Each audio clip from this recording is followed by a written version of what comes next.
ایک دفعہ کا ذکر ہے کہ ایک چڑیا اپنی بیوی کے ساتھ رہا کرتی تھی۔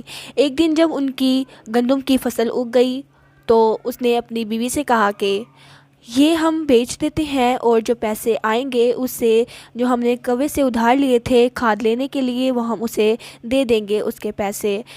بیوی نے اتفاق کیا۔ جب چڑیا جا رہی تھی تو اچانک سے وہاں ایک کوہ آ گیا۔ اس نے کہا کہ مجھے میرے پیسے دے دو، تو چڑیا نے کہا کہ نہیں، میرے پاس ابھی نہیں ہے، کل گندم کٹے گی تو جو پیسے آئیں گے اس سے میں تمہیں دے دوں گی۔ اس نے کہا کہ اگر تم نے مجھے کل نہ دیے تو میں پورا کھیت لینے آ جاؤں گا اور تمہیں دینا پڑے گا۔ اس کے بعد رات ہوئی تو کوے نے کہا کہ کیوں نہ میں اس میں آگ لگا دوں تاکہ یہ کھیت میرا ہی ہو جائے، تو اس نے یہاں آگ لگا دی اور وہ وہاں سے چلا گیا۔ تھوڑی دیر وہاں ایک چڑیا کا گزر ہوا۔